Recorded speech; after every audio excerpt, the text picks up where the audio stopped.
So, Marina Shutup has released another video, and I think she's going to see the start of a larger influx of response videos from now on, just because she said she doesn't like them.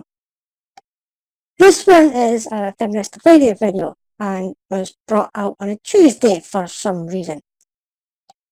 It's not as batshit crazy as some of her past videos have been. I still remember a trained monkey, her boyfriend coming into her video and doing tricks for her approval.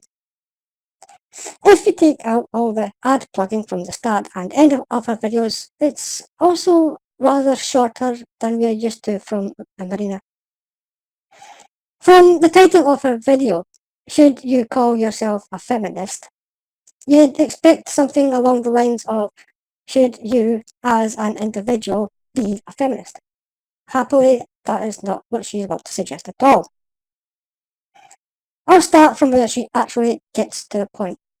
I don't fancy plugging her ad for the next couple of minutes. Her ad is about an app where people talk about their beliefs and opinions.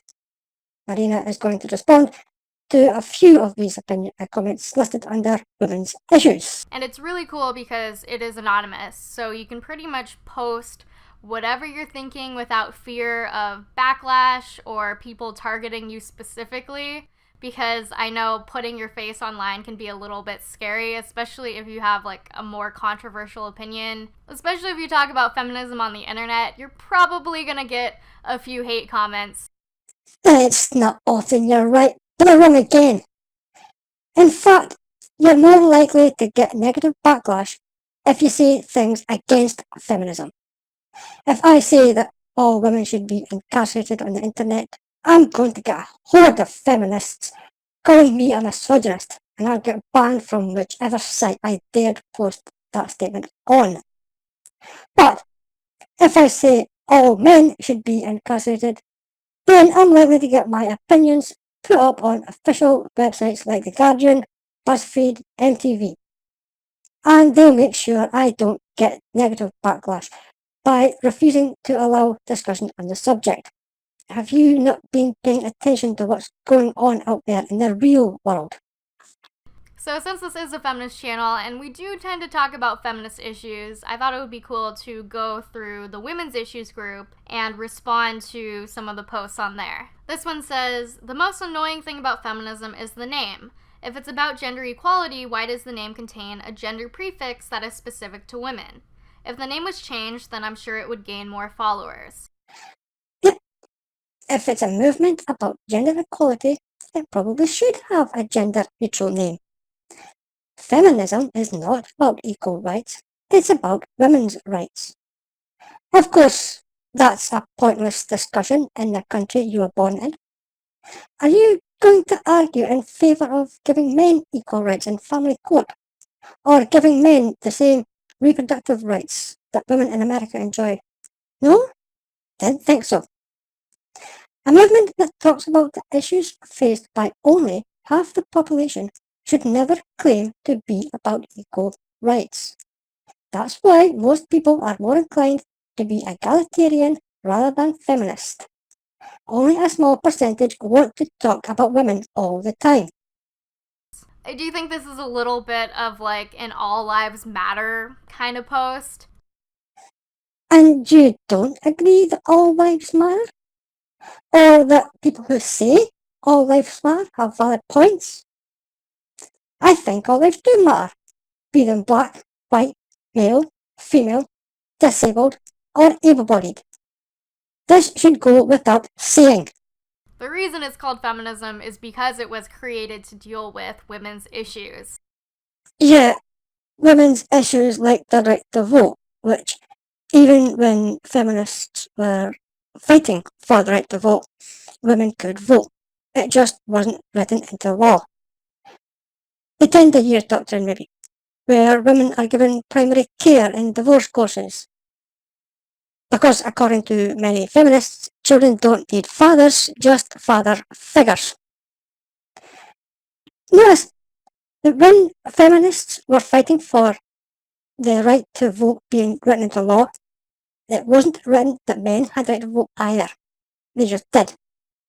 And even though men and women and people of all genders can fall victim to things like gender roles and negative stereotyping and things like that, I do think that a lot of these issues stem from the demonizing of femininity and how it's correlated with weakness and submission. Being considered the weaker sex because of physical strength does not mean the demonizing of femininity. Being told by feminists that masculinity is toxic is demonizing men, though. Wouldn't you agree? Aside from that, men are also expected to adhere to this idea of being macho and masculine. And if they don't necessarily adhere to these really stereotypical traits and they're perceived as feminine in any way, then they get a lot of shit for it. Yeah, and they get told that they're weak and beta and they should man up. Yet, when a feminist complains about men being told that they hit like a girl, they portray it as an insult to women, rather than the men the insult was directed at.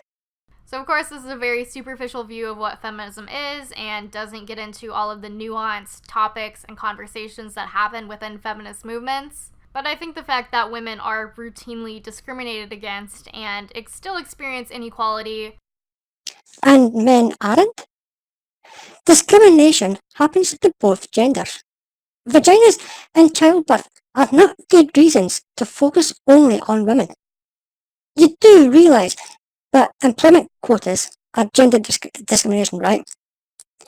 Discrimination against men because they're being refused work based on gender, and discrimination against women because they can't get jobs without help.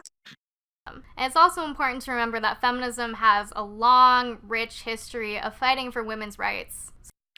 A long history of demonizing men, more like.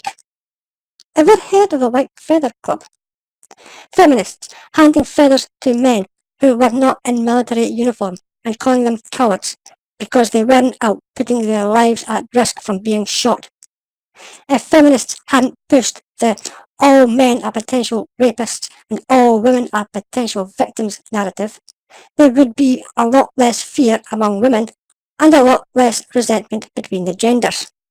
So that's why I personally tie myself to the label of feminist, because I'm thankful for feminists in the past who have fought for the rights that I get to enjoy today. The right to vote during a time when only 6% of the population had the right to vote, regardless of gender. As early as 1841, women were voting. One notable woman was Grace Brown, a widowed butcher who had 4 votes because she voted on behalf of her servants. Just because the right to vote wasn't written into law doesn't mean that right didn't exist. I used to tell people I'm a feminist when it came up. They would look at me as if I were a crazy man-hater. I don't tell people anymore. Instead, I just say I believe in equal rights for everyone. It's surprising how many people are open to conversations who would have shut down at the word feminist. I think that is a really interesting idea because obviously feminism does still have a lot of negative stigma. Yeah, it was controversial back at the start because it was a bunch of privileged women who wanted to be doctors and barristers like their fathers.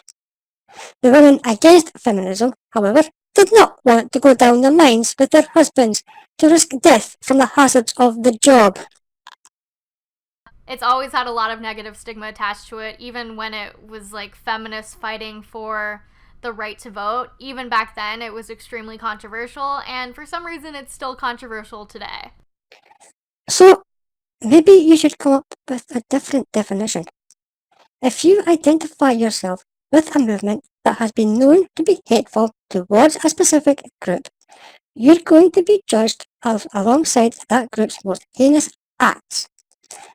If I say I'm against Islam, I know that people are going to assume that I hate all Muslims. I better be ready to explain myself.